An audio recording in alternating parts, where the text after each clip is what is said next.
1 কোটি মার্কিন ডলারের এই ট্রফি দেখে লোভ সামলানো মুশকিল।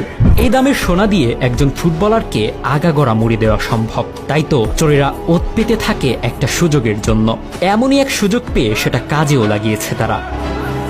দ্বিতীয় বিশ্বযুদ্ধের সময় ট্রফি নিয়ে ভালোই বেকায়দায় পড়েছিল ফিফার কর্তা ব্যক্তিরা।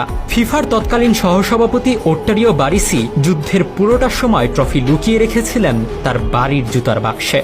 1954 সালে ট্রফিটির উপরিভাগ খানিকটা উঁচু করা হয় যাতে বিজয়ী দেশগুলোর নাম লেখা যায়। তবে দ্বিতীয় বিশ্বযুদ্ধে টিকে গেলেও সমস্যাটা বেঁধে যায় 1966 সালে ইংল্যান্ড বিশ্বকাপে। বিশ্বকাপ শুরুর 4 মাস আগে লন্ডনে এক প্রদর্শনী থেকে চুরি হয়ে যায় জুয়েল রিমে ট্রফি। মজার ব্যাপার হলো ট্রফির পাশেই 3 লক্ষ পাউন্ড মূল্যের ডাক টিকিট থাকলেও সে চুরি করেছিল মোটে 30,000 পাউন্ড মূল্যের বিশ্বকাপ ট্রফিটি। বিশ্বকাপের ঠিক আগ মুহূর্তে ট্রফি চুরি হয়ে যাওয়ায় ভীষণ বিব্রতকর পরিস্থিতিতে পড়ে যায় ইংল্যান্ড।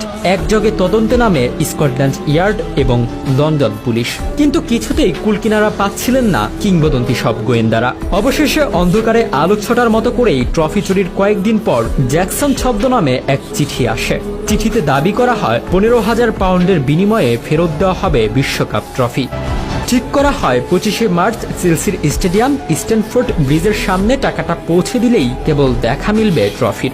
পুলিশের গোয়েন্দা লেনবাগি ফুটবল অ্যাসোসিয়েশনের প্রেসিডেন্ট মেয়ার্সের সহকারী পরিচয়ে নকল নোট ভর্তি সুটকেস হাতে দেখা করতে আসেন তথাকথিত জ্যাকসনের সাথে। সেদিন পুরো এলাকা জুড়ে ছদ্মবেশে অবস্থান করছিলেন পুলিশ এবং গোয়েন্দারা। ফলে যা হবার তাই হলো, ধরা পড়লেন জ্যাকসন। কিন্তু বিশ্বকাপ?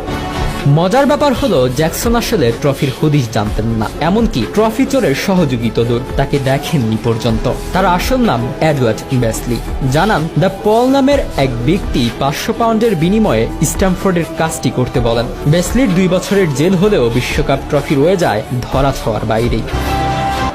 ইংল্যান্ড জুড়ে যখন বিশ্বকাপ ট্রফির জন্য তোলপাড় চলছে, তখন ডেভিড করবেট তার কুকুর পিকলসকে নিয়ে হাঁটতে বের হয়েছিলেন। বাড়ির কাছাকাছি এসে একটি ফোন কলের জন্য বুথের দিকে এগিয়ে যেতেই পিকলস পাশের ঝোপ থেকে একটি ব্যাগ টেনে বের করে। প্যাকেট খুলতে প্রথমে ভয় পেলেও পরবর্তীতে করবেট বুঝতে পারেন কি অমূল্য রত্ন পেয়ে গিয়েছেন তিনি। এরপরের ঘটনা অনুমেয়। হতবিহবল অবস্থায় করবেট ব্যাগ নিয়ে ছুটে যান স্থানীয় পুলিশ স্টেশনে। মুহূর্তের মাঝেই করবেট এবং পিকলস পরিণত হয় জাতীয় বীরে। পিকলস তো রীতিমতো টিভি তারকা হয়ে ওঠে। একটি চলচ্চিত্র দেখা গিয়েছিল এই কুকুরকে।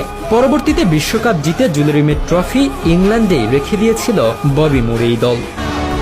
তখন নিয়ম ছিল কোনো দল 3 বার ট্রফি জিততে পারলে চিরতরে নিজেদের করে নিতে পারবে জুয়েল রিমে ট্রফি।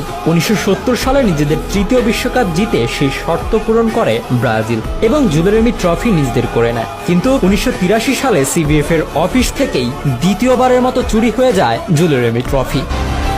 এরপর আর কখনোই খুঁজে পাওয়া যায়নি ট্রফিটি। ধারণা করা হয় ট্রফিটি গলিয়ে সোনা বের করে ফেলেছেন চোর। পরবর্তীতে 1984 সালে ট্রফির একটি রেপ্লিকা তৈরি করে ব্রাজিল ফুটবল ফেডারেশন। এখনও সেই রেপ্লিকায় প্রদর্শিত হয় ব্রাজিলের জুয়েল রিমে ট্রফি হিসেবে।